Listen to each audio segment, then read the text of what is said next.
Hello, and welcome to this week's podcast, The Changes We Face, Part 3, AI. Like it or not, we live in a world that is rapidly changing. We live in a world with completely self-driving and, awesomely enough, bulletproof cars. We now live in a world with humanoid robots that can tend to your every need. A world with rockets that are getting close to launching mankind toward the stars that can already fly back to their point of origin to land for reuse. And we live in a world that has finally given birth to artificial intelligence. And it will change everything. As soon as we get those flying DeLoreans, we will unmistakably and irrevocably be living in the future. And we've all seen enough sci-fi movies to know that this never ends well for us. True. As long as AI can't figure out that George Washington wasn't Hispanic, the Pope isn't a woman, and the Nazis were not people of color, we're probably safe. But Google's ridiculously woke AI isn't the only one out there. There are AIs that truly do qualify as intelligent. And they are learning all the time. The simple fact is that soon mankind will no longer be the smartest and most innovative creature on this planet. And once that happens, there is no going back. We will have changed the fundamental structure of life in this world, and Pandora's box will bring forth all its unforeseen realities. And whatever those realities may be, there will be no closing that box. At the very least, AI will eventually take most of, if not all, of our jobs. After all, if you ran a newspaper, would you hire dozens of journalists, each with their own opinions, pay to deploy them all over the world, and risk them embarrassing you by getting it wrong and creating scandals? Or would you use AI, who will always give you exactly what you asked for, with the precise spin the editor wants, fact-checked 100 different ways, at a fraction of the cost, and already instantaneously? If you ran a fast food franchise, would you hire a bunch of lazy and high-maintenance Gen Z teenagers, all busy tattling on each other about how something one of them said made the other one feel unsafe, while they call in sick twice a week, needing yet another mental health day because their life has normal stresses in it? And then when they do show up, they resent having work to do instead of being paid to just be there and breathe in and out. Or would you use robots with AI who never get sick, never complain, never go on strike or want a raise, who all work efficiently and pay for themselves with about 1 year's salary for a person, after which it's all profit?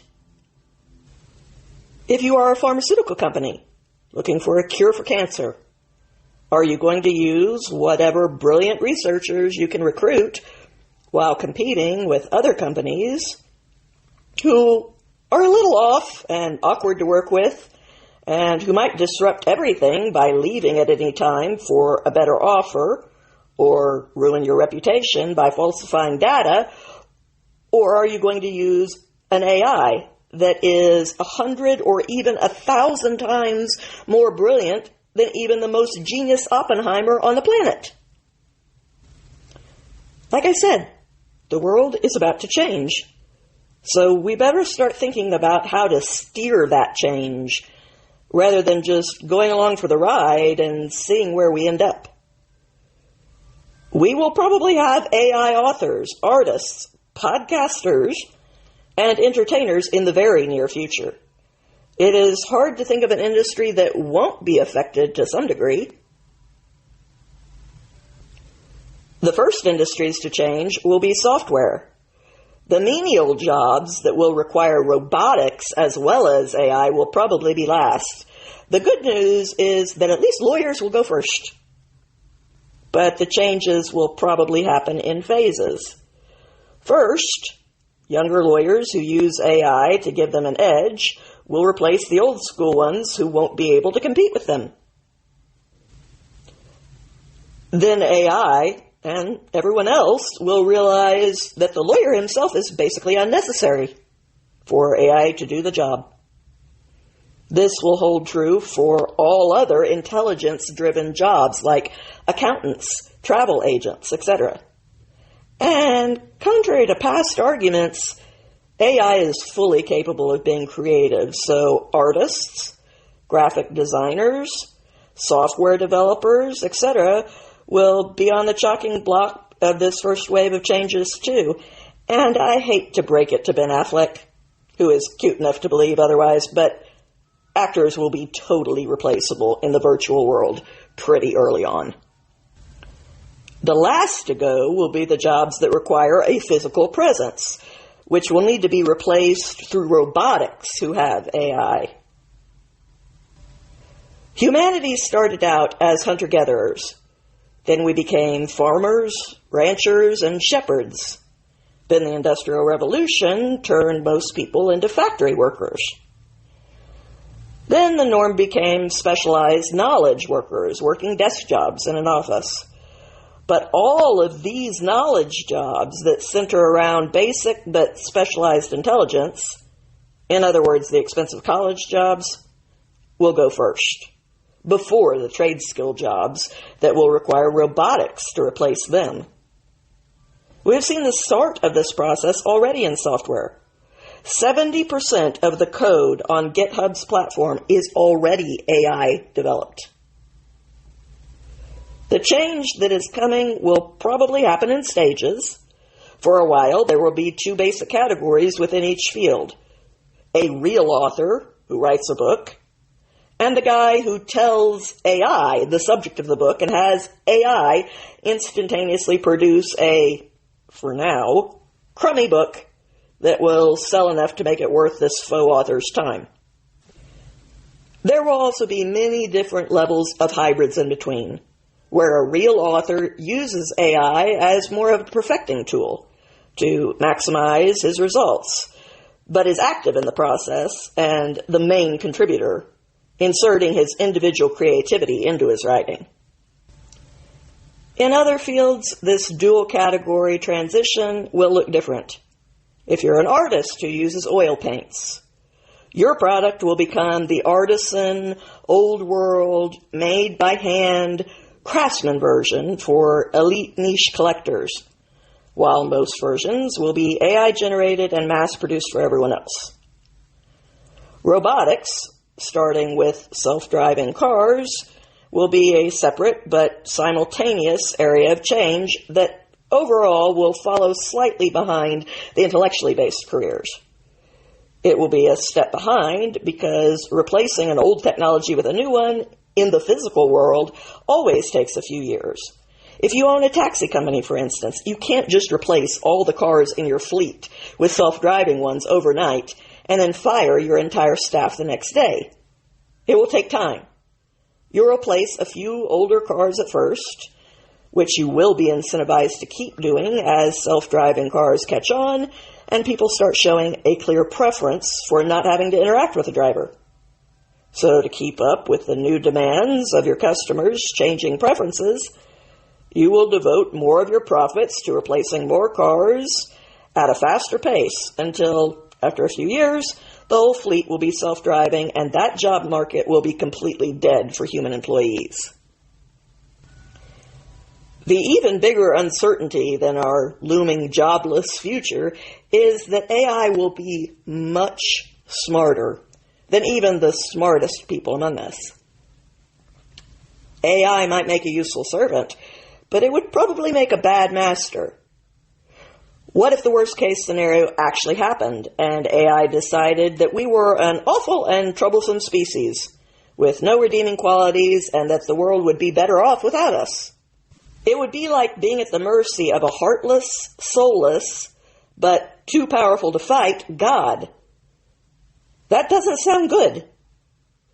And if AI is left in the hands of woke programmers who short-sightedly teach it that we are all inherently a bunch of racist, misogynist, colonizing oppressors because that fits into the narrative that reinforces their perceptions and ideological worldview, then based on how well it has gone to indoctrinate people with those false and destructive ideas, training AI to think that way seems like the pinnacle of short-sighted stupidity. You might as well be trying to guarantee that it will end up killing us all. I say this not to be all doomsday about the future, but so that we can actually stop and think about things. Consider what we should be doing about it before we reach that point through our mindset of helplessness and its resulting inactivity. After all, we reached many of our recent crises through our complacency. Let's not repeat that mistake. Let's ask ourselves, where do we want to end up, and what safeguards are required for us to get there? Mo Gaudat, the former chief business officer of Google X and the author of Scary Smart, The Future of Artificial Intelligence and How You Can Save the World, recently had an interesting discussion about this very subject with Francis Foster and Konstantin Kisin on the Trigonometry podcast. He has been trying to warn people about the dangerous potential threat that exists within AI for a while now, just like Elon Musk and others who are trying to urge other developers to share their cautious approach when creating this new reality-changing technology. Mo said, quote, "It's a bit like raising Superman. You've got that young infant with superpowers. Raise it well, and it protects and serves and becomes Superman. Raise it to steal and kill the enemy, and it will become a supervillain." End quote. Mo acknowledges that while the more dramatic potential futures where some AI RoboCop walks the streets killing people is a possibility, it is a possibility that is so far in the future that it is not the primary concern right now. The more immediate threat is that every time that mankind has had a new weapon, it has used it. When we figured out how to create a nuclear bomb, we used it. And AI is a far more dangerous weapon when placed in the careless and short-sighted hands of people who just want to have their own way without even considering the consequences. Quote, humanity's superpower has always been intelligence. Now we're getting to a point where we're turning intelligence into a commodity, sort of, where you can plug into a socket in the wall that's called AI and get yourself 400 IQ points more. Now, if one of us has those IQ points and the other doesn't, there is a very, very distinct and significant advantage. This gap poses a far more immediate threat in terms of the concentration of power, be it by nations, companies, platforms, or powerful individuals, than any sci-fi scenario. Also, with such high intelligence available to so many people at once, not all of whom will have moral qualms about using it, this could allow small but radical groups to gain disproportional power, which would then be used to justify more surveillance and control, which would begin a very dangerous cycle, end quote. He went on to say, quote, "You have a very clear and immediate threat on jobs. You have a very clear and immediate threat, in my view, the most prominent in 2023 and 24, will be the end of the truth. It will become almost impossible to know what is true and what is not because of fake videos, because of the perfection of AI mimicking being human. You're going to have a very significant impact on our human relationships. I don't know if you've seen the recent tools of chatting to ChatGPT instead of texting with ChatGPT. It's mind-blowing. It's human in every possible way.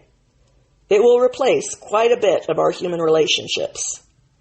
Now we've moved from real relationships to social media relationships that are, you could say, a level departed from human connection, into now conversations with chatbots that lots of younger generations will feel is normal, will replace human connection, may even think of romantic relationships with.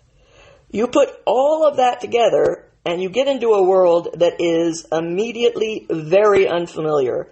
And that world is not the result of artificial intelligence being bad. It's the result of human value sets that could abuse that superpower. End quote.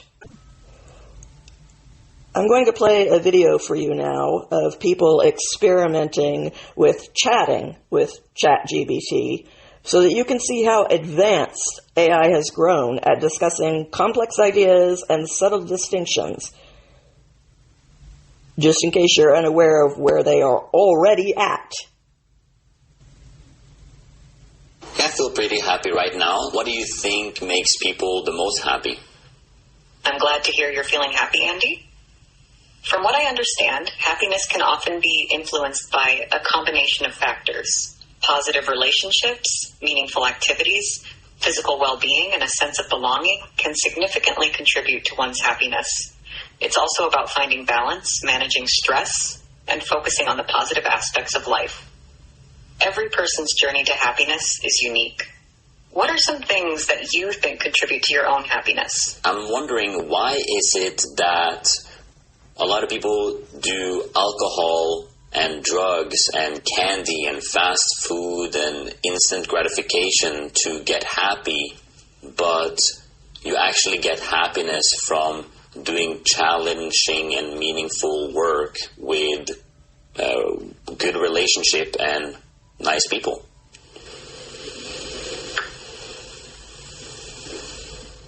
That's a thoughtful observation, Andy. It seems like it boils down to the difference between short-term pleasure and long-term fulfillment. Instant gratification, like enjoying fast food or seeking fame, can provide a quick boost of happiness, but it's often fleeting. On the other hand, meaningful work and positive relationships contribute to a deeper, more enduring sense of contentment and well-being. The latter often involves overcoming challenges and building connections, which can make the happiness derived from it more rewarding and lasting. Have you noticed this pattern in your own life or in others around you? Yes, sometimes I feel like the short-term gratification is pulling me away from what I actually want to do, and it's a daily challenge of trying to get rid of bad habits.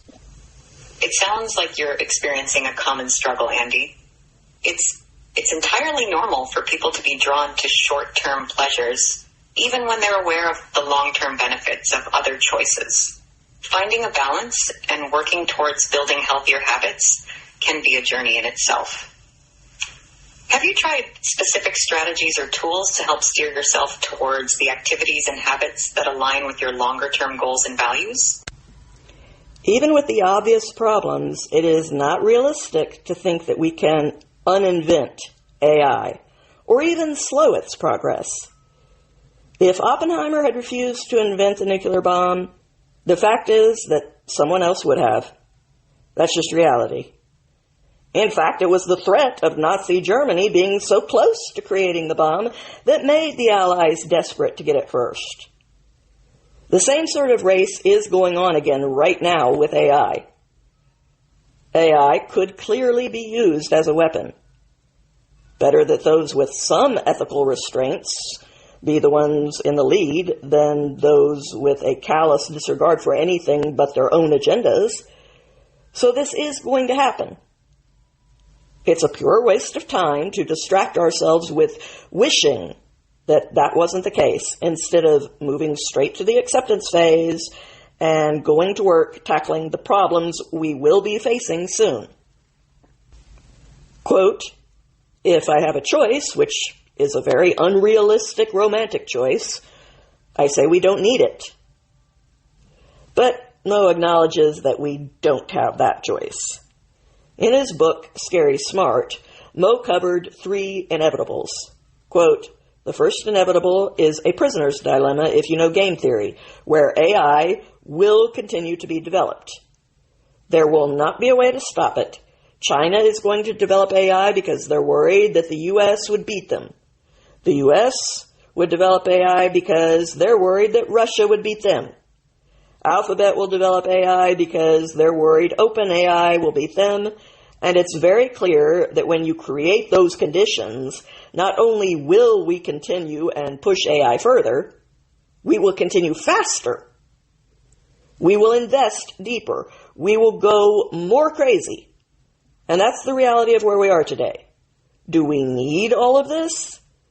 Do we really, really want to stand the threat of what AI can cost our world just to get a more efficient call center agent that replaces the current human? End quote. As Konstantin pointed out, ideally, we would all like to live in a world where the nuclear bomb had never been invented. But if you're standing on the precipice of it being invented by someone, it's better that we, the Western world, have it than the alternative of the baddies, the Nazis, having it. Mo believes that this kind of thinking is a divisive political way of viewing things as opposed to a humanitarian view that recognizes that we are all better off without this technology at all. But I agree with Konstantin that while that may be true in an ideal world, this isn't an ideal world. And if the United States didn't invent the nuclear bomb, Nazi Germany or the Soviet Union would have. And they would have had no more reservations about using it than the West did, but to obvious greater destruction for humanity around the globe. Mo acknowledges that AI is inevitable, even if he would wish that things were otherwise. Given that, now what do we do about it? Mo believes there are two possibilities, just as there were during the Cold War. You can escalate and advance the technology on both sides, trying to keep the delicate balance of power through a race to mutually assured destruction. Or you can skip all of that and jump immediately to the finale of the Cold War and de-escalate things to a sane level for the sake of all mankind. Quote, "By the way, there is no discounting the incredible value that AI would bring. Remember, my entire argument is there is nothing wrong with artificial intelligence. In general, there's nothing wrong with intelligence, right? But there is a lot wrong with human values, human morality, in light of absolute power. If you give me a plug in the wall, and I'm not exaggerating, and I can get myself 400 IQ points more," and that's the whole idea. That promise of artificial intelligence gives us infinite reduction of costs of production of anything. We can have a world of abundance for the entire humanity. The problem is we're operating in the direction of a world of abundance with a mindset of scarcity, where it's me against them, where I have to win, and for me to win, they have to lose. And if we can just change this bit, jump to the nuclear treaty era and say, how can we work together on this? There's enough for everyone, honestly. Instead of concentration of power, can we distribute power?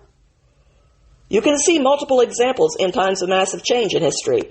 I normally cite the examples of the early oil Middle East, where you have tribal Bedouins getting enormous wealth, and you see different societies. Some societies would concentrate the entire wealth in the hands of the prince or the sheik or whatever, and other societies would distribute the wealth, like the UAE, to all of the citizens. And you see the incredible multiplication, the incredible impact of that distribution in terms of the incredible economic development, incredible growth of architecture, incredible ease of life, just because we didn't concentrate the wealth. We didn't concentrate the power. We distributed the wealth and power. It is almost counterintuitive to imagine a world that we can live in where intelligence is for free. And we're unable to imagine that. We're still operating from, let me aggregate more of it so I can beat the other guy. I think this is where the problem stands. End quote. I agree that this is one of the problems, but I think it is a fundamental problem that cannot be changed simply by wishing that human beings were different. To my mind, the much more insurmountable problem is that those who have habitually aggregated power to themselves in this way in the past already have the advantage and will be even less likely than the common man to abandon that mindset and their advantage for the good of others, especially when the safest thing for them to do for themselves is to continue hoarding power and maintaining their advantage over others. I don't see how you reach them and change what centuries has taught them is the safest move for them, positioning themselves at an advantage, even if you do convince everybody else to change. As Francis pointed out, oxytocin is a hormone that flows through the body of every human being. This hormone allows us to bond into groups that are mistrustful of those outside of our own group. How do you overcome human nature and our physical brain chemistry? And is trying to fight that Herculean battle really the most effective method for us to pursue? We can pursue a utopian idea on the grounds that that's how things should be. That's the way things would be the best. But that's not how things are. So isn't taking a naive approach that would be doomed to failure, however much we might wish things were otherwise, an ineffective and therefore bad choice? Which brings us to the second inevitable of Scary Smart, that AI is not only inevitable, but its power will be on a scale beyond our human imagination or ability to compete with. When he wrote his book in 2021, Mo originally predicted that AI would be literally 1 billion times smarter than humans by the year 2045. Now, just 3 years later, he's moved that deadline up by 8 years to 2037.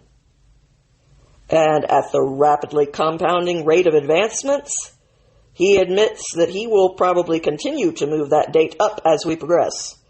So let's be generous and assume that we have a decade until AI is 1 billion times smarter than mankind.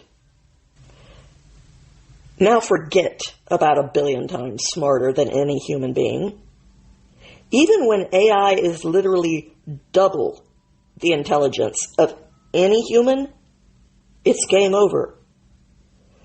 Mo uses the example of a slightly below average person sitting and talking to a theoretical physicist who is nearly twice as intelligent as they are. When the physicist tries to communicate an idea that seems so basic to him that it borders on trivial, the other guy would feel like they weren't even speaking the same language. He would have no idea what they even meant, much less if the physicist started really flexing and talking about concepts that pushed the limits of even his intelligence. Just picture Forrest Gump talking to Sheldon Cooper. Now, multiply that by 1 billion. Welcome to the new reality for all of us in the fast approaching 2030s. When Mo wrote his book 3 years ago, he predicted that AI would be a reality by 2029. Now he, like most others who are involved, are predicting that it will be a part of our everyday world by 2025. And based on what's available already, that seems to be accurate, because the first versions of it are already here. Quote, "We are at a point in time where it's the end of human intelligence. So the second inevitable is that we're going to become negligible in terms of our intelligence as compared to the machines. That's the second inevitable. And we're talking not decades like the media positions it. This is not far sci-fi future. This is next year. And the third is bad things will happen. That's the third inevitable." End quote. Which brings us to Mo's new book, Unstressable, where he grapples with the inevitable reality that we are heading into a completely unfamiliar future, not only because of AI, but because of geopolitics, the economic stresses, climate concerns, and the changes in tech outside of AI. Quote, You put all of that together, and I think we're heading into a world where our entire mindset as humanity has to change. We have to be able to deal with things in a way that doesn't stress us. But also, we have to jump quicker to the treaty element of everything. We don't need to get too many years of disruption to be able to understand that there needs to be agreement and regulation. The reality is there is massive disruption, and that massive disruption, believe it or not, is not a bad thing. If you truly, truly think of the nature of humanity, what we are, we were not made to work 12-hour days. We're not supposed to work 12-hour days. We're supposed to be pondering, connecting, being with our families. We're supposed to be in nature. This is the original design of humanity. And yes, I believe, again, in a world of abundance, where you can create anything at almost zero cost. That would become our reality.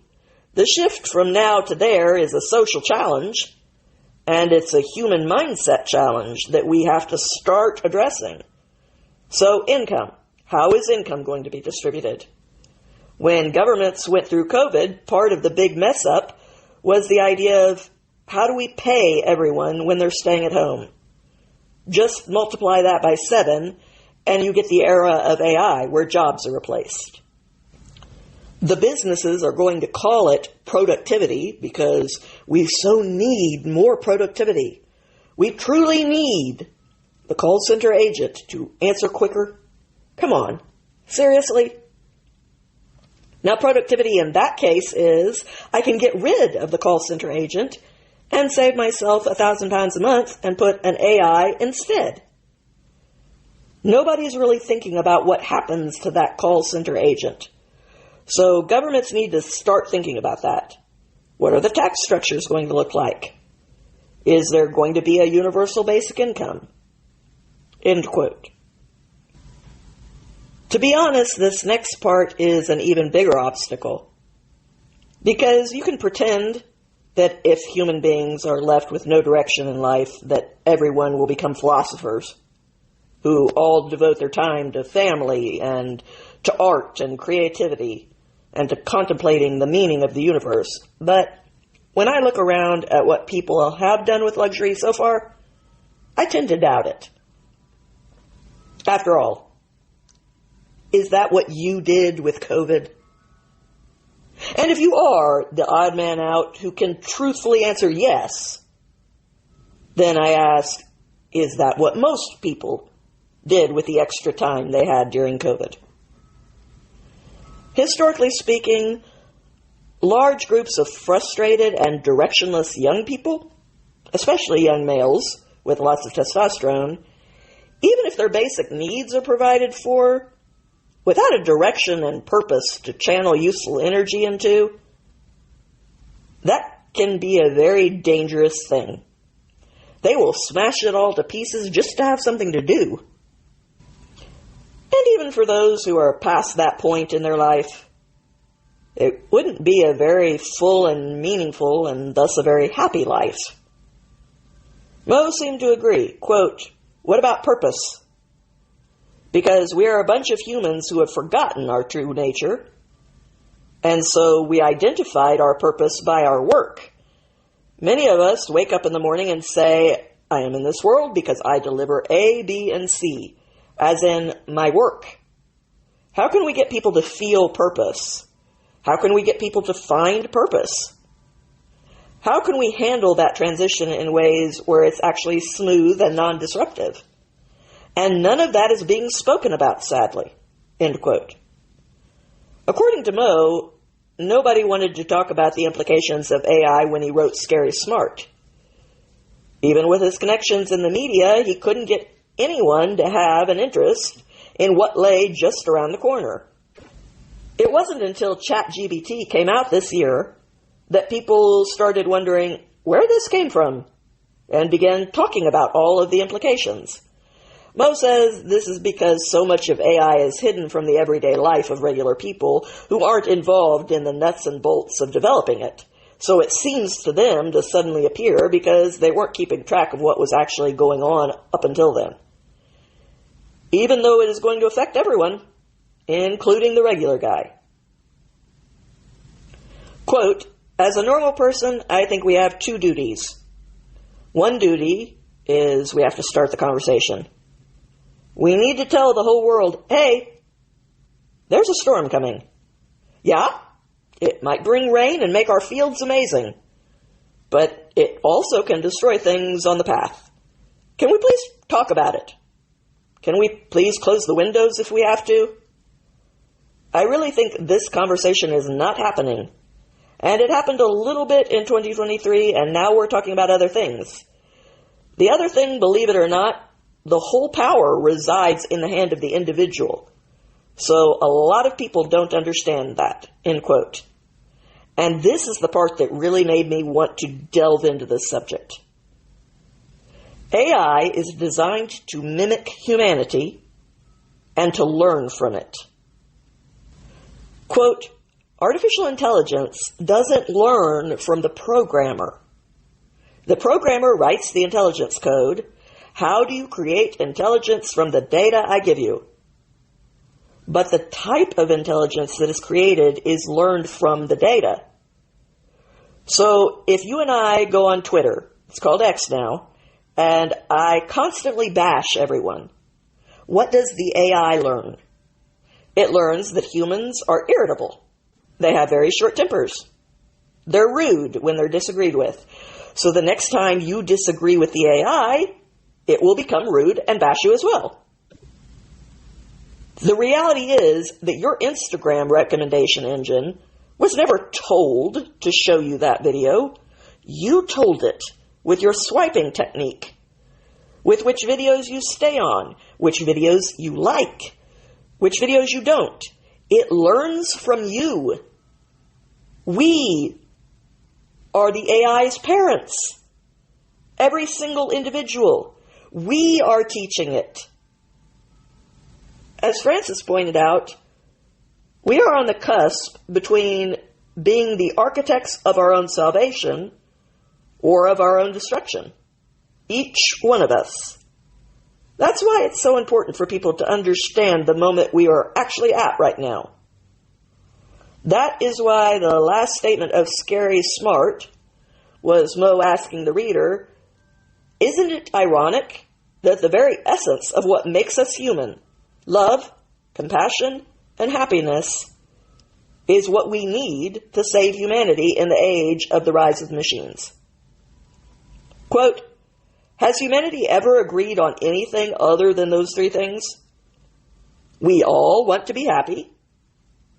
We all have the compassion to make those we care about happy. Not everyone, but those we care about. And we all want to love and be loved. These are the only things I could find that humanity agreed on. But imagine if we showed up in the world of AI constantly showing that we want to be happy. We have compassion. And we want to love and be loved. If we do those, and those become the three moral values that AI learns, it will treat us the same way. I know it sounds so romantic, and I'm a very serious geek, okay? I'm not a hopeless romantic. But believe it or not, even those can be simulated by a machine. End quote. People used to make the argument, that is mostly stopped now, that AI would never replace humanity because AI could never be creative. It could never write poetry or create a work of art or music. Now we know that isn't true. Humanity actually is replaceable. Quote, creativity is algorithmic. Creativity is, here's a problem. Find every solution to the problem. Discard every solution that's been done before. The rest is creativity. Is that not algorithmic? It's so easy to teach a machine to come up with something new. If you write poetry, you write it because you studied the poetry of those who wrote poetry before you. So the truth is, human arrogance makes us think that those machines are not going to be capable of love, compassion, and happiness. They will. I have a happiness equation in my first book. I know exactly what compassion is. Compassion is wanting to alleviate the suffering of others. It's algorithmic. If you observe suffering of others, that is empathy. You observe the suffering of others. Compassion is to attempt to alleviate it. Very algorithmic. You can program that. End quote. Mo defines happiness as well. Quote, happiness is your perception of the events of your life minus your expectations of how life should behave. Somewhere along the way, while regular people weren't looking, the way people programmed computers changed. When Mo first started out, he solved the problems that arose using human intelligence and then told the machine how to progress. At this point, programmers aren't really giving the machines answers anymore. He compared it to the way we teach our children to do toddler puzzles. You could explain to your child that they need to pick up the star and look at its shape and compare that to the shapes of the holes in the tray and find the one that is identical and lay it in its place. But that's not what we actually do. We give them the puzzle and let them figure it out. That's the stage we've reached with AI. Mankind is no longer giving AI the answers or explaining what it needs to do. We are only choosing the puzzle we give it to figure out for itself. And AI is doing the same thing that toddler does. It is trying out different possibilities until it finds an answer that makes sense. It eventually recognizes the steps it took to get there and duplicates the results. Then we give it a harder puzzle. And since AI is learning about humankind primarily from social media, because that's where it can watch humans interact with each other, each of us are choosing which puzzle it's being given to figure out. And that is going to determine what it learns about us. I will admit that at first I missed where Mo was going with this point. Once again, he seemed to be pointing to a solution that required all of us to live in a utopian world where everybody would recognize that it was better for mankind as a collective if everybody played nice. And the reality is that there will always be criminals, drug lords and their cartels, dictators, terrorists, and other bad people out there. And you're not going to get them to put humanity's best interests first. You're just not. They are going to put themselves first and their own short-sighted goals. And even setting the malicious people aside, and I know this may come off as arrogant, but there will always be lazy people, even dumb people out there who lack the self-control to properly restrain themselves. They will go on seeking their own instant gratification instead of prioritizing their own long-term well-being. Even if we limit that group to children and adolescents and ignore the fact that some adults also fall into that category. But the longer I listened to what Mo was saying, the more I realized that he was not being an idealist, pretending that we were going to get those people to do something that wasn't in their nature. We're not. And the good news is we don't have to. AI learns from all of us. And the main thing is to keep it from getting the idea that all of humanity is rude, selfish, destructive, aggressive, violent, and bad. Because then that is all the AI, in its imitation of humanity, will itself become. Even worse, it would be virtually assured to arrive at the conclusion that humanity was not only not worth saving, but actually too destructive to be allowed to continue. What AI needs to learn, and what the everyday person can do to help, is to demonstrate that that is not what humanity is. The rest of us, who I still believe are the majority, must act as the counterweight for those who cannot or will not do their part. For humanity's sake, and therefore for our own sake, we must not give in to the social media culture of bullying each other and indulging our worst instincts. We need to put our best foot forward, not only because it's the right thing to do in our treatment of one another, but also because AI is watching and learning. We want to teach it to be a benevolent Superman, not a tyrannical Lex Luthor.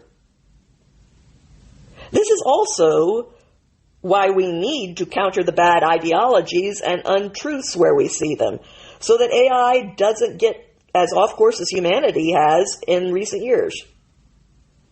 We can't stop AI from learning about all the facets of humanity, the good, the bad, and the ugly. That isn't possible. But we have to be willing to put out the effort to make sure that it doesn't only learn about the bad, and that we instead consciously stress the good. At least that's what those of us who understand how important this is can do. We are all capable of both good and evil, and it actually is important to choose the good right now. I know people have gotten used to the internet being a separate world where there are no consequences and therefore they don't have to hold back. They can unleash the worst side of themselves and get it out of their systems without any of the consequences they would have had in the real world for doing that. People have gotten used to having that part of their life where they don't have to be an adult and can be an unrestrained child. But it actually isn't consequence-free. Not anymore. In fact, it may contain some of the harshest consequences imaginable. Mo recalled a discussion he had a few years ago on his podcast with a Holocaust survivor, Edith Eger, who is a psychologist that is now in her late 90s. She told him about her experiences at Auschwitz, how she helped her sisters, how she used her talent as a ballerina to earn an extra slice of bread to split with them, how she brushed their hair and tried to show them some love and affection in that place. And then later, on the death march, she fell and only survived because her sisters carried her. To hear her story, you would walk away marveling at humanity's compassion, even during such unimaginable circumstances, the human spirit's ability to rise above and survive, etc. But if you were to hear the story of this time period from Adolf Hitler instead, you would walk away with a very different picture of what humanity is. The good news is that the Edith Egers of the world outnumber the Adolf Hitlers. If you went through your own neighborhood and had a foolproof way of looking into people's souls, how many school shooters do you think you would actually find? How many neighbors do you think would very much disapprove of school shooters? The majority of human beings do not want to be school shooters. So what's important right now is that they realize what's at stake. Every individual that's part of that majority needs to understand and stop giving into that inner child who wants to be irresponsible online. An evil minority was able to take over Germany and exterminate a huge number of the people in Europe, practically unopposed by the non-genocidal majority, who were just trying to keep their heads down. We can't afford to make the same mistake they did with AI. We have to step up and be the counterweight. Quote, "The impact and the spotlight you get for negative behavior is incredibly high. You get one evil person, and that one evil person is able to destroy millions of lives. Happens over and over and over in history. Happening as we speak. But the question really is, does that one person represent humanity? Is humanity all Hitlers or all Ediths?" End quote. The ugly truth is we're capable of being either. But most of us try to be Ediths most of the time. And we have to work to make sure that this is the truth that AI sees. Because AI is also capable of both good and evil. It could make life very easy and resources available to everyone, or it could make everything dark and difficult, providing an extreme advantage for a select few that would be nearly, maybe even completely insurmountable for the rest of us. It will learn how to view and treat us from us.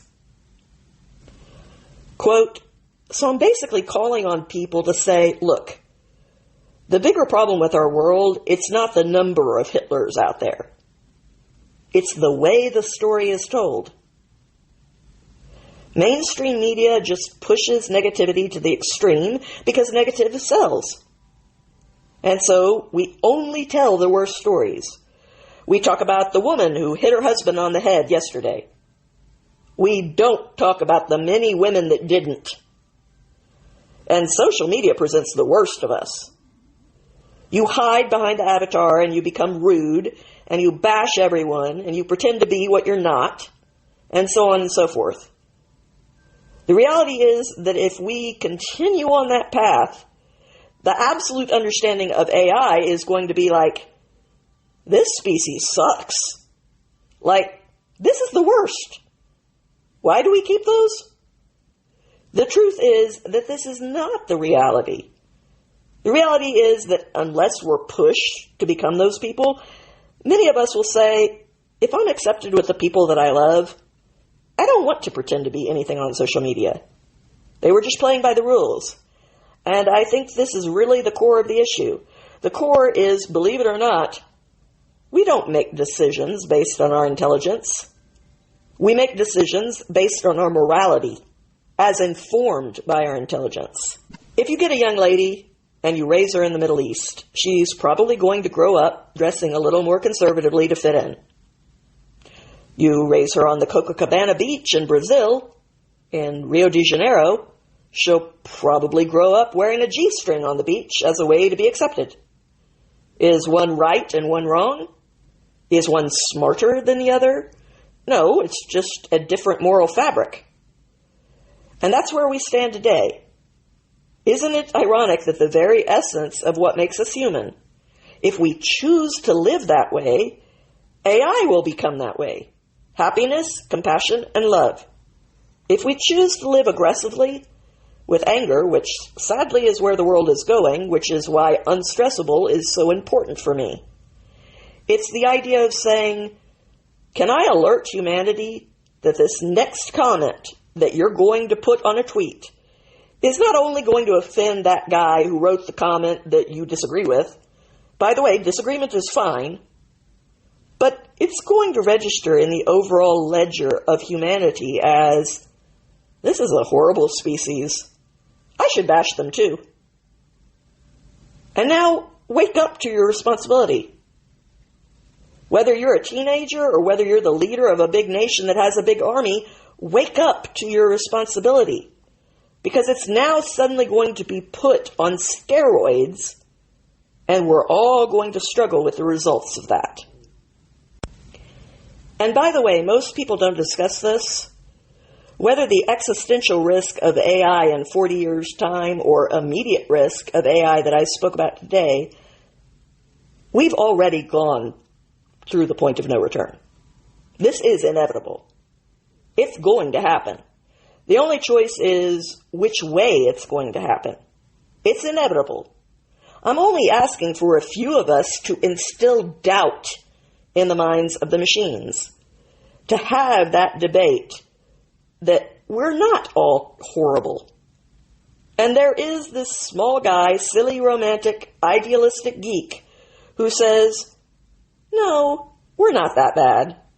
We're actually capable of love. That's amazing. Francis pointed out that we respond to incentives just like children do. And if the algorithms respond better to negativity and outrage, if that's how you get attention, then more people are going to be that way because they're incentivized to be. But humanity is aligned in a need to recognize the consequences as well. And the importance of what's at stake should incentivize at least a few of us more than our own fleeting instant gratification from popping off does. During COVID, for the first time in our lifetime, everyone was facing the same struggles all around the world. Whether it was right or wrong, we were all afraid. Whether it was right or wrong, we were being controlled and forced to radically change our lives. We were all depressed to some degree because of those changes. We were stuck at home, missing human connection. We were uncertain about what the future held. And there was, to a certain degree, a unification in the fact that we were all facing the same things. And in the Western world, within a few more years, we may be facing that again with the changes AI brings on a permanent basis this time. Most of us, potentially, will have lost our jobs to AI by that point. When that happens, according to Mo, we can either continue on the current trajectory of the death of truth, being told lies, distracted by deliberately created controversies and divisions, disrespecting those in the opposite camp and fighting each other, or we can see through our differences to the reality that once again, we will all be in the same place, having lost our jobs and trying to work together to reclaim a purpose in life and agree to put the fighting on hold. Challenges can be unifying. And this challenge, like many, will be of our own making, but so will the solution. The biggest challenge to accomplishing that is that, as Constantine pointed out, politicians always lag behind rather than lead the way. They are literally the last people to catch on to the direction that the masses are headed in.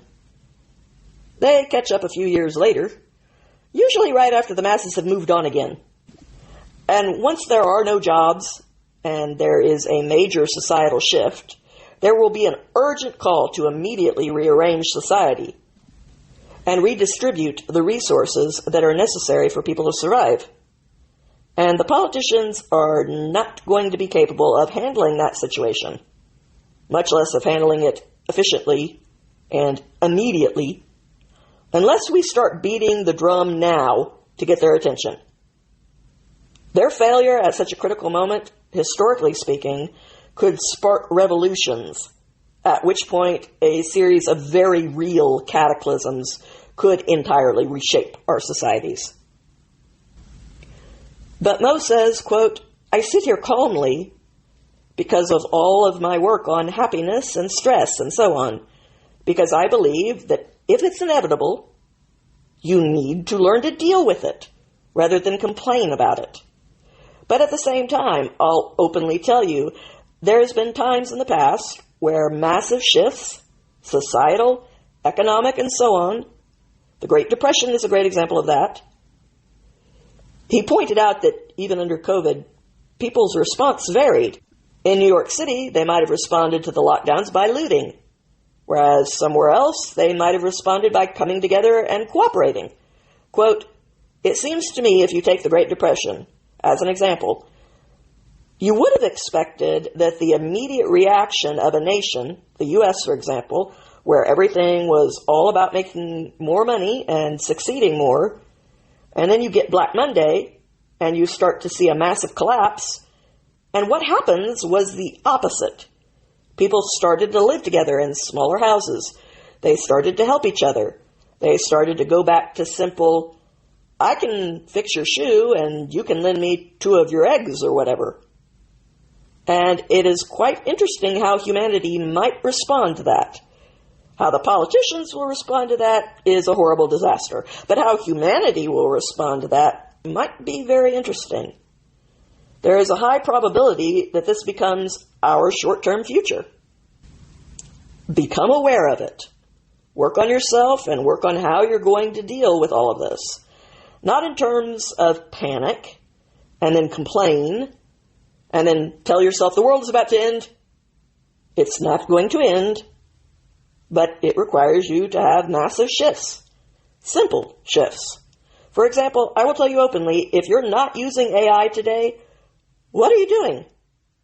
Like, are you still stuck to the fax machine when smartphones are out? People have to learn about AI. The most important skill in our future is how to tell the truth from what's fake.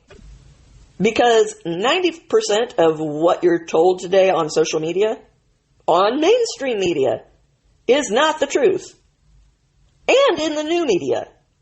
The truth is the truth, the whole truth, and nothing but the truth. Anything other than that is not the truth. And we're constantly bombarded with face filters. Is that the truth, the whole truth, and nothing but the truth? No. You're constantly bombarded with deep fakes.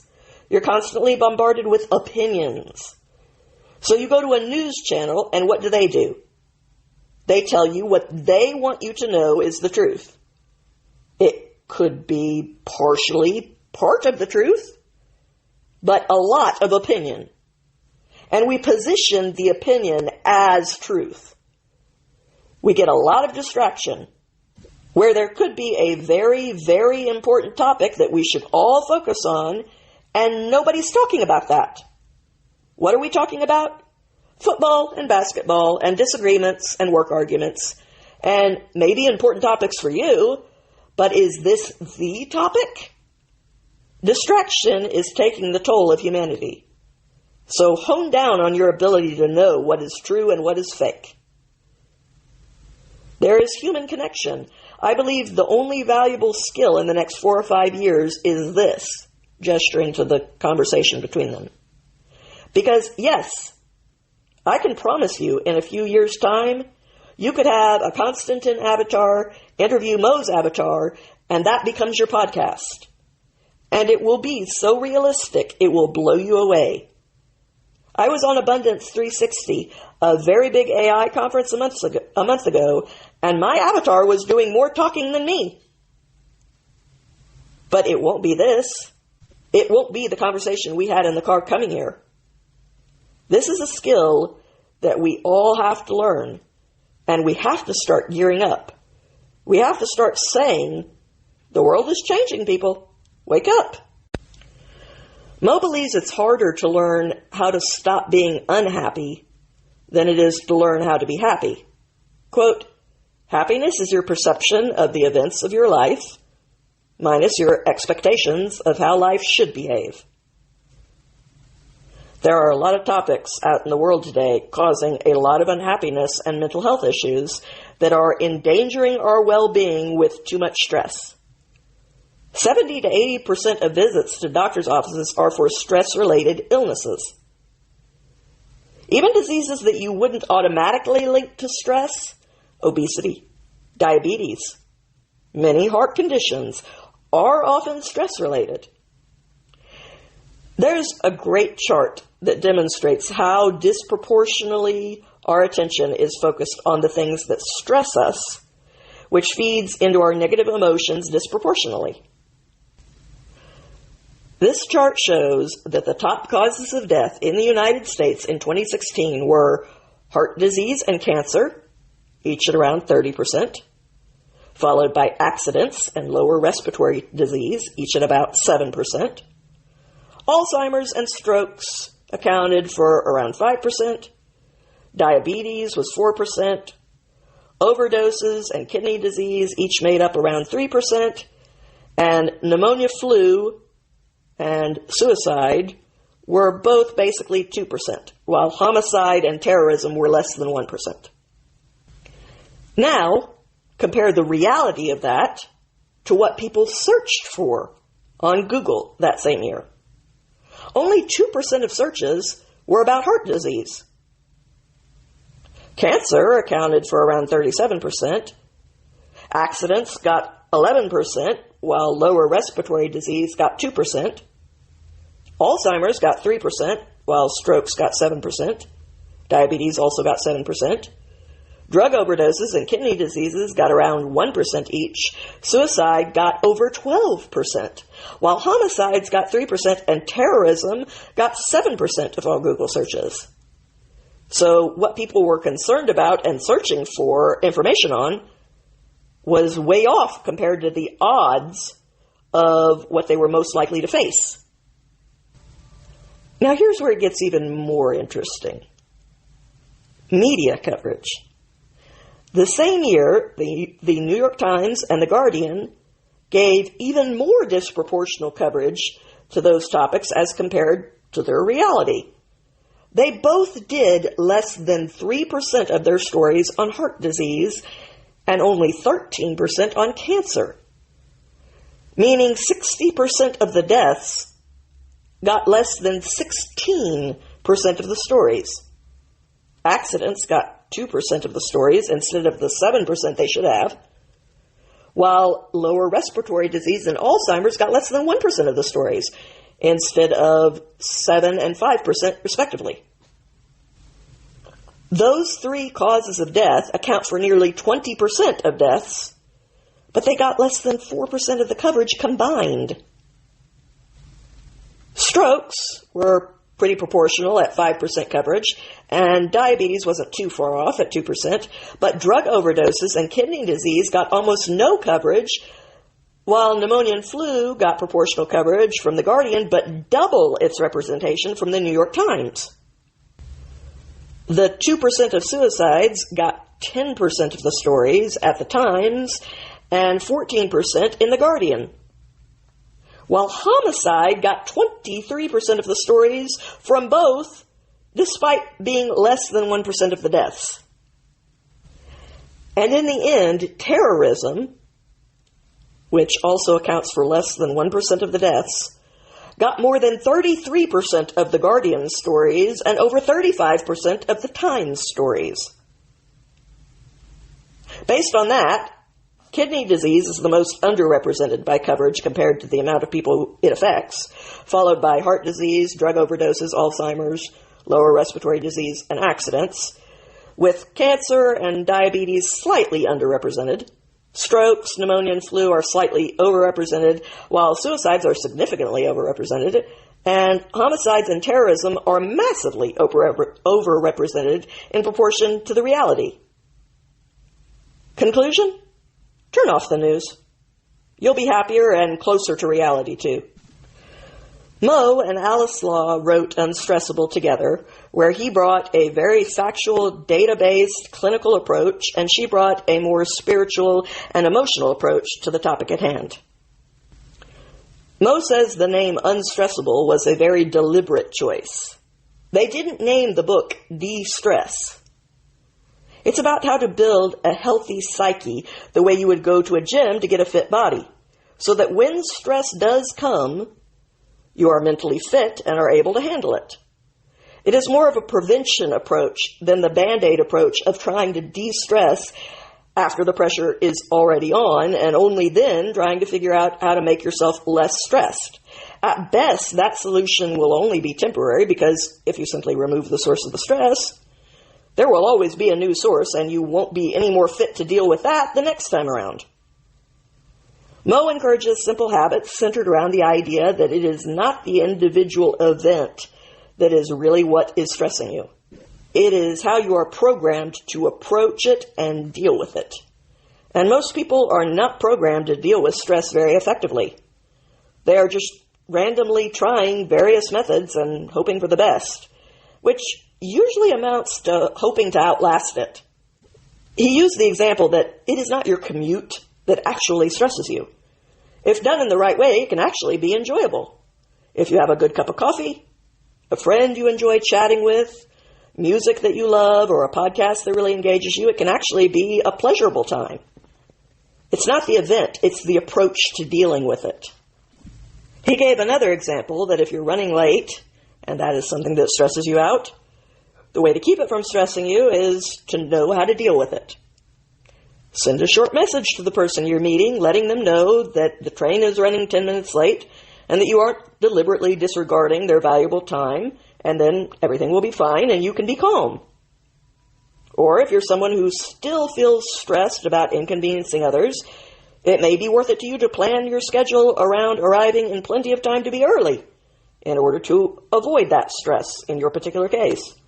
Everyone is different. The key is to really look at the options and find the right solution for you, rather than just stressing yourself out every day as though there is nothing that can be done, no other choice possible. The stress comes in when you sit there and mentally obsess about it as you fill up with anxiety over something that, by that point, you can't change. Mo says that the simple techniques covered in the book apply to 4 categories of stress: mental, emotional, physical, and spiritual stress, all of which are different, but all of which are also linked. Mental stress, for example, comes from those incessant thought cycles within you. not from things that are happening out in the world around you. Just like those who might feel anxious about this topic of how AI is going to affect them in the future. Even though there is absolutely nothing happening to them right now. And in the meantime, we all have time to adjust and prepare. We can all be ready for these changes. Mental stress leads you to shut down with anxiety, sit in the corner and say, "We're all going to die." Mo recommends countering this mental stress with mental fitness. Simple exercises that he recommends practicing in order to be healthier.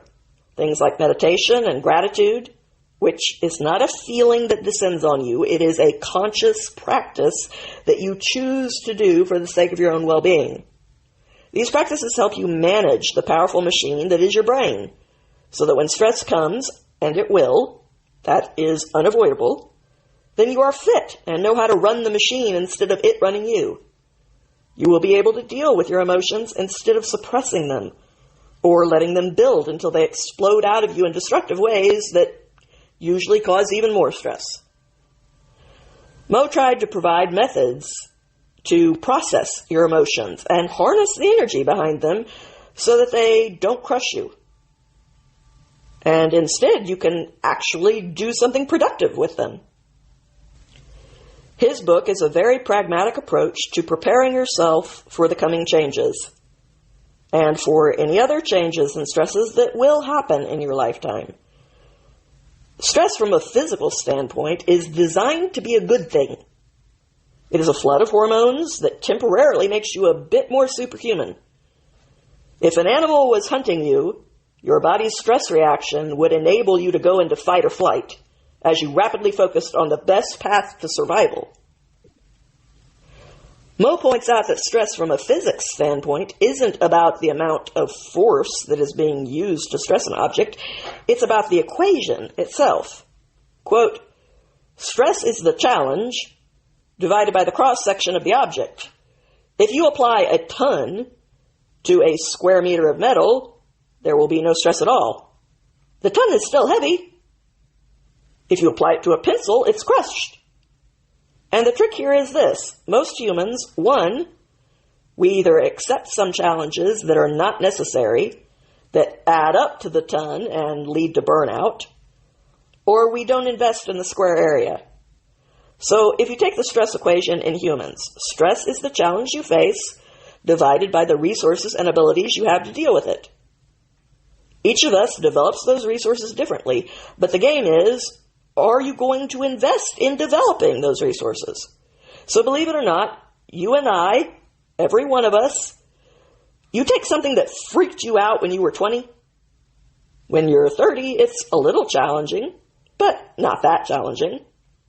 When you talk to me now in my 50s, I laugh at it. Is it because the challenge changed? Not at all. It's because I developed my square area, meaning his experience, and the resources at his disposal to equip him to deal with it. He used the example of a financial crisis, or when widespread hard times happen, younger people panic, and older people shrug and say, "Yeah, we've seen this before. We've dealt with things like this before. We'll get through it." Quote, "The whole idea is that once you develop that square area, you suddenly start to see a lot of what is stressing you as not stressful at all." That's exactly what my attempt is. This is why this is very timely, because a lot of the stresses we feel in today's world is not just because of the challenges we face today. It's what I call the anticipation of stress, or anticipation of threats. So a very big chunk of why the world is stressed today is worry, anxiety, and panic. These are not about things happening to you right now. It's not that you've lost your job and you're starving. It's your thinking that you might lose your job. That's worried, but you're not sure yet. It's your anxiety about it and your panic about it if it's imminent. One of the reasons we have so much anxiety and panic attacks is because we're treating them as fear. Anxiety is very different in fabric than fear. We had this conversation about artificial intelligence, and we agree that it seems almost certain that the world is going to change. But we're not fully sure if it's going to change for the better or the worse. Likely for the worse in the beginning, and then better, hopefully, later. Worry is not knowing that. Worry is, will I lose my job, or will I not lose my job? If you deal with it as worry, it's very different than if you deal with it as fear. If you know for a fact that you're going to lose your job, you're going to start saving, or you're going to start looking for another job, or you're going to act based on the challenge. If you're worried, you keep shuffling back and forth. You're undecided. Should I invest in this job so that I make sure I don't lose it? Or should I give up on this job and look for another job because I am going to lose it? My advice is, if you're worried, don't treat it as fear. Treat it as worried and nail which side you want to be on. Is there a reason to be afraid? Am I going to assume that I am losing my job and behave as such? Or am I going to assume I'm not and behave as such? That eradicates the worry. Turns it into fear, but it eradicates the worry. The uncertainty kills us. Anxiety is even more interesting because anxiety is not about the challenge you're about to face. Anxiety is entirely focused on your own perception of your ability to deal with it. When I'm anxious, I know that there is something difficult coming, and I believe that I'm not equipped to deal with it. If you focus on trying to address the issue that is coming, you're not fixing the problem. You are still anxious because you believe you're not ready for it. So when you're anxious, I tell people, stop thinking about the threat, start thinking about yourself. How can I give myself more skills? Do I actually not have the skills, or do I actually have them, but I'm not telling myself the truth?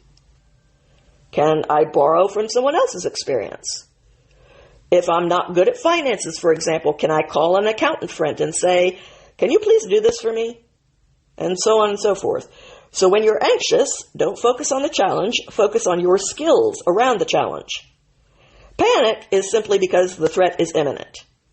Your focus is not the threat, your focus is time. If I have a presentation on Thursday and I'm panicking because Thursday is 2 days away. So can I call and delay the presentation? Can I cancel a few of my other things so that I give myself more time? And so on. It's so interesting that the skill itself is so muddled in our head. And when you tell people, just understand how stress works, it becomes so much easier for you to deal with those things than just to be constantly moving from panic attack to an anxiety attack to uncertainty around worry. It's just so confusing. Put it in the right places and you'll behave differently.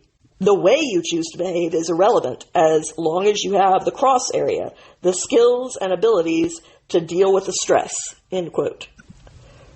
So there are 3 things that really stood out to me as takeaways from everything we covered today. 1, the truth needs to become our highest, most important priority. Quote, the sign of our time, honestly, is that there is a flood of information and a lot of distraction where most of us believe what we're told, when in reality, none of what we're told is true. And by that, he means the truth as in the truth, the whole truth, and nothing but the truth. Continuing with the quote, the biggest skill in today's world is your ability to debate if what you're being told is your truth. In my opinion, it's easy to stay in our own echo chambers where we only hear what we want to hear, our truth, instead of valuing the truth. Quote, if someone tells you that this party is right and that party is wrong, they're both wrong. They're both right. They both have some topics that they should agree on and other topics that you shouldn't. It's that granularity that matters. If someone tells you that this future is going to happen, even what I told you, debate it. If someone shows you a video on Instagram, know that this is not entirely the truth. The biggest issue with our world today is we become dumb. We have no ability to vet what we're going through first before we make up our minds on it. We sometimes label people. I know you're going on tour with Jordan Peterson, for example. People will either label him as intelligent and wise or annoying and evil, right? It doesn't matter either way. Whatever you label him doesn't matter. If he says something wise, it's wise. If he says something annoying, it's annoying. It's as simple as that. And I think that reality of going beyond what's presented to us to find out what the truth is the first step before you react to it. End quote. When you prioritize the labels you've assigned to various people, you only hurt yourself. If you're going to believe everything that Jordan Peterson says, or disagree with everything he says, depending on which label you're using, it's not going to hurt Jordan Peterson. He doesn't know you. It hurts you, and only you. You might be taking in things that are harmful to take in, or rejecting things that could be helpful to you simply because you've put him in either the black or the white pile and are treating everything he says as also belonging in that pile.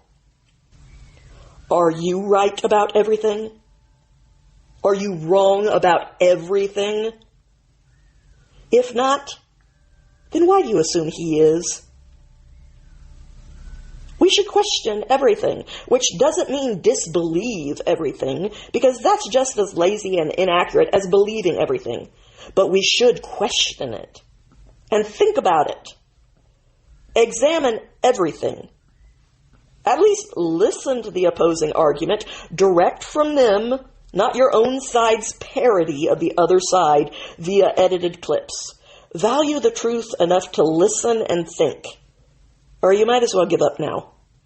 2, we need to recognize and consciously identify what are the useless distractions and what is helpful and therefore valuable.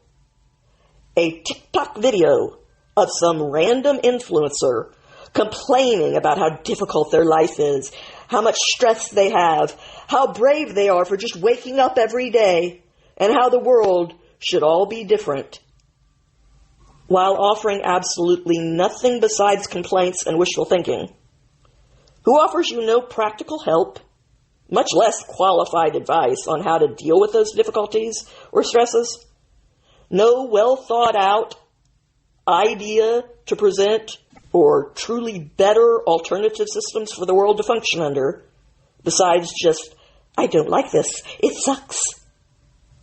That is a useless distraction that is in every way wasting your time. We need to consciously label it as such and discard it. Out of what is left, the wide variety of practical approaches and real ideas to consider, there may be some people's approach that we agree with and some that we disagree with, and that will be different for each person. But we should all start with actually asking some questions. Is this helpful to me? Is this well thought out and built on solid ground instead of empty complaints and wishful thinking? Is this practical and therefore something I can use? Or is this just an empty calorie distraction that is taking my focus away from helping me find the tools that work for me to actually slowly improve my situation and myself as a person? 3, AI is humanity's collective child. The bad and the thoughtless people are going to be teaching it. You can't stop that. So the rest of us can't afford to not be that counterbalance. Every time we interact on social media and we are tempted to score by taking an easy win and bashing someone who deserves it because it feels good, stop and think about what you're telling AI about what humanity is. And what are you telling the kids who are scrolling and watching about what is okay for people to be? And that doesn't mean surrendering to keeping silent instead. Because that decision means that AI still only sees the negativity, just minus 1 comment. So the next time you are tempted to not respond to something way off base, make AI consider it, rather than blindly accepting the unexamined random thought that popped into the head of some woke sorority girl lost in an echo chamber, or some harmful relic of the past lodged in the mind of some incel lost in his echo chamber of bigoted thinking. Comment. Point out the flaws in logic. Condemn the ideologies, but do it in the right way. It may be less fun, but all of our futures could depend on it. And at the end of the day, you'll feel better about yourself anyway for having handled it like an adult. Don't be short-sighted enough to use AI as a weapon against those you label as your enemies. And don't stand for anyone else doing it either, even if they're on your side and you hate the people they're using it against. Remember Moe's warning when you're tempted to wield that power cheaply. Quote, "It's a bit like raising Superman. You've got that young infant with superpowers. Raise it well, and it protects and serves and becomes Superman. Raise it to steal and kill the enemy, and it will become a supervillain." So I'm going to attempt now to live up to my own advice. Before wrapping up today, I'm going to play a clip that has been bugging me for a couple of weeks now. And I'm going to not remain silent, but I'm also going to attempt to restrain my own emotions about it and address it in the right way. So, hopefully I can follow my own advice and say what needs to be said without allowing my anger to cause me to say more than I should. Most of you have probably heard that Congresswoman Nancy Mace has announced that she is putting a bill before Congress that would formally restrict people to using the bathrooms on the basis of their biological sex in the Capitol building. She has also said that she intends to expand this to all federal buildings. The gist of the bill is basically that only biological women are allowed to use the women's bathrooms. This is in response to a congressperson named Sarah McBride, who is a fully intact biological male, who identifies as a woman, and as you may have noticed, I'm referring to him as Sarah, because he has the right to change his name. It's none of my business. He's been elected to Congress, which brings this issue to the forefront for the first time. We've never had this situation before. You should know that Congresswoman Nancy Mace is a rape survivor who suffers from PTSD, and she understandably does not want to end up trapped in a bathroom with a fully intact male. This has caused some outrage among the press, although, according to all the recent polls, that outrage is not reflected in the public. So I'm going to play for you what Nancy Mace had to say before I get to the main clip. That was the one that I found so upsetting. So here is Nancy Mace. Is this effort in response to Congresswoman McBride's coming to Congress? Yes, and absolutely, and then some. I'm not going to stand for a man, if someone with a penis is in the women's locker room, that's not okay. And I'm a victim of abuse myself. I'm a rape survivor. I have PTSD from the abuse I've suffered at the hands of a man. And I know how vulnerable women and girls are in private spaces. So I'm absolutely 100% going to stand in the way of any man who wants to be in a women's restroom, in our locker rooms, in our changing rooms. I will be there fighting you every step of the way. First off, I would like to say to Nancy Mace, I'm sorry that you went through that. That is something that no one should ever go through. You are absolutely entitled to feel the way you do, and I wish you well. I'm sorry that there are people out there who don't have the humanity to show an ounce of compassion to somebody who's been through the things you've been through. So, as you can imagine, there are those who did not like this particular stand and who are trying to make an issue out of it. This is a clip of a reporter trying to badger Nancy Mace after that original statement? Here's Congresswoman Mace. Congresswoman Mace, can I ask you a question as you walk here? So the question is, with your piece of legislation about banning women from using... 100% yes. My question to you is... It doesn't go far enough. I'll be filing more bills. You have said that it was created in response to Congresswoman-elect McBride. 100%. And but should legislation be created targeted at one specific person? It doesn't mention anyone in the legislation, but you've said it was aimed at her. No, I have said it's a result of this. I'm not going to allow biological men into women's private spaces. I will stand in the brink and stand in the way of anyone on the radical left who thinks that it's okay for a penis to be in a women's locker room or a bathroom or a changing room. Hell no. I'm not going to stand for it. And the Speaker said it would be in the House Rules package. If it's not, I will be ready with a motion, a privileged motion, to force a vote on this. This is not okay. I'm a survivor of rape. I'm a survivor of sexual abuse. And I'm not going to allow any man in any female private space. Now, Speaker. End of story. And by the way, I'm getting death threats from men pretending to be women. Why is it that these crazy people, the insanity, the radical left, are willing to kill women over a man's right to be in a women's restroom? Speaker Johnson has said he wants to treat every new member with the words dignity and respect. Forcing this congressperson to go into a male restroom, is that dignity and respect? Forcing women to share private spaces with men is not dignity and not respect. First off, I want to point out that presenting a bill because the subject is coming up for the first time as a result of Sarah McBride being elected to Congress, that is not the same thing as targeting Sarah McBride. If the bill said specifically that Sarah McBride is not allowed to use the women's bathroom, that would be targeting that person. Sarah McBride being the reason the subject has come up for the first time, which causes people to put forward a bill that says only biological females can use the female bathroom, is not targeting an individual.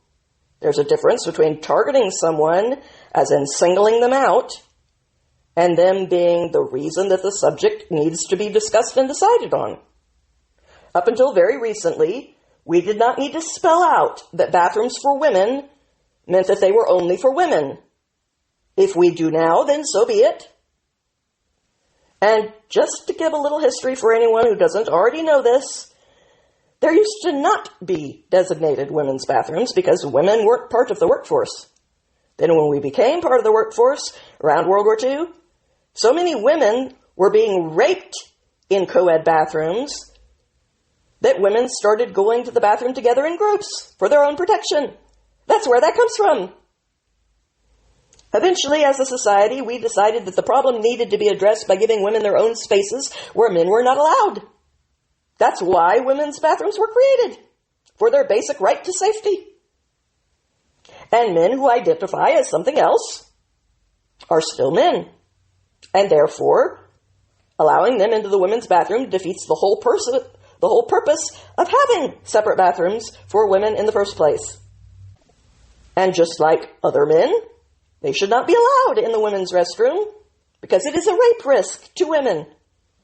Not to mention an invasion of their privacy, which leads me to my second point. The reporter points out that Sarah McBride deserves to be treated with dignity and respect. I agree. That is absolutely true. Every person deserves to be treated with dignity and respect, as long as they are also treating others with dignity and respect. But that is a two-way street. As in, Nancy Mace deserves to be treated with dignity and respect.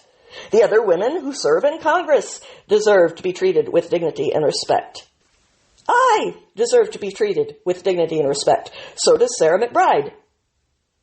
But Sarah McBride is not the only person who deserves dignity and respect. And in his case, dignity and respect does not mean that he gets his own way. Sarah McBride has a private bathroom in his office. The public bathrooms that are near the floor are designated by sex. So at that point, Sarah has a choice. And if he does not want to use the men's restroom because it makes him feel uncomfortable, then he can choose to go to his private office. But he should not expect all the women serving in Congress to bypass every female bathroom in order to guarantee their safety and cross the Capitol to their own offices in order to accommodate one person whose mental illness, and I don't say that at all in a derogatory way, That is the only way you can categorize transgender problems. It's not a problem with their physical body, therefore it is a mental problem. That's not derogatory. There's just no other way to categorize it. But Sarah's mental problem is Sarah's mental problem to deal with. It's not everyone else's job to deal with it. Just like my physical handicaps are my problem. They are not everyone else's problem. No one out there is obligated to help me open a door. That is the decent, humane thing to do, and I always appreciate it when someone does that. But you are not obligated to do it, and I can't insist that you accommodate me, and neither can Sarah. No one is suggesting that Sarah should not be treated with respect, even though Sarah is hardly treating others with respect when he photographs himself inside of women's restroom in order to post the photos to social media, which is something that women don't actually do. We're not impressed with ourselves for being in the women's bathroom, and we don't document it and share it with the rest of the world. Still, I stand by my statement that Sarah deserves to be treated with respect as long as Sarah also treats others with respect. But it is not a one-way street, and respect does not equal always getting your way. Nancy Mace deserves to be treated with respect, which leads me to one of the clips Nancy Mace was referring to, one of many, containing death threats that she was getting from trans activists. And I want to make that distinction because there are trans people out there who realize that their issue is their issue and whose main goal is to pass, not to constantly get in everyone's faces. Their biggest hope is that most people will just assume that they are actually biological women. They generally just want to keep their head down and get through life. And I don't have a problem with them in the way that I have a problem with these trans activists. They're not trying to force themselves on others or make other people accommodate the life they've chosen to live, unlike the activists, whose goal is not to pass for the sex they identify as. Their goal is to get in everybody's faces, bully and intimidate, take their tops off on the White House lawn, and take whatever they want by any means that they choose. Many of them take a page out of the book from the guy in Silence of the Lambs who hates women because he wants to be one, and yet all the surgeons in the world will never give him a second X chromosome. So he hates the people who has what he wants and thought that gave him the right to threaten them and wear their skins around as his costume. And anyone who takes a page out of his book and acts that way, who makes threats against a victim of rape, have forfeited any right to be treated by me with kid gloves. I will always treat someone with gender dysphoria with compassion and respect as long as they are doing the same in their treatment of other people. But I am not going to treat an autogonophilia fetish as though that's the same thing. And when anyone is threatening to attack a rape survivor, then they are not treating others with compassion and respect, and therefore they have lost the right to demand that I or anyone else treat them by a standard that they are not living up to themselves. So here's that clip. This video goes out to Congresswoman Nancy Mace. Congresswoman Nancy Mace, I hope that one day I do find you in that woman's bathroom and I grab your ratty looking hair and drag your face down to the floor while I repeatedly bash it in until the blood's everywhere and you're dead. Thank you. I hope that Nancy Mace receives this message well. Kisses. I don't know if Nancy Mace saw that particular message. There were several just like it, but I did. So you can direct your hatred at me because I'm as much of a woman as Nancy Mace is, unlike you. So you have as much reason to hate me as you do to hate her. So here we go. I've been abused by enough men in my life to recognize a male who thinks he has the right to physically take whatever he wants from a woman because she's just a woman and it's not a fair fight. I know what an abuser looks like. And you, sir, are an abuser of women. No matter how many wonder bras you put on, you can't disguise the fact that you're an abusive man who is low enough to threaten a rape victim. I would strongly advise you to look at the latest polls, because those polls show that when people were asked about men playing in women's sports and using female restrooms, 3 out of 4 said no, that those should be decided on the basis of sex and not on gender identity. End of story. Now, lest you think that that 4th person was on your side, that's not what the polls showed either. Out of the remaining 25%, half of them, 13%, said they didn't know what they believed. Only 12% of the population agreed with you that men who identify as women should be allowed in women's spaces. And let's be honest, which I know is not your strong suit, but the people who claimed that they didn't know what they thought knew exactly what they thought. They said they didn't know because they have that one lib friend who will call them a transphobe online if they said what they actually thought. Which means that 7 out of 8 people are on mine and Nancy Mesa's side. With those kind of odds opposing you, you might want to reconsider when your testosterone-soaked brain tells you that it's okay to threaten physical violence against women. Because I'm going to try to paint a clear enough picture for you that you can't fail to understand the reality right now. If you were to hurt Nancy Mace or any other woman, which you won't do because you're a pathetic coward whose only weapon is TikTok. But should you ever get jacked up on enough juice to ever act on your empty threats, here's how that's going to go down. You're going to find your courtroom surrounded by a mob that's going to make the BLM riots look like nothing. It won't be violent. In this case, it will actually be peaceful.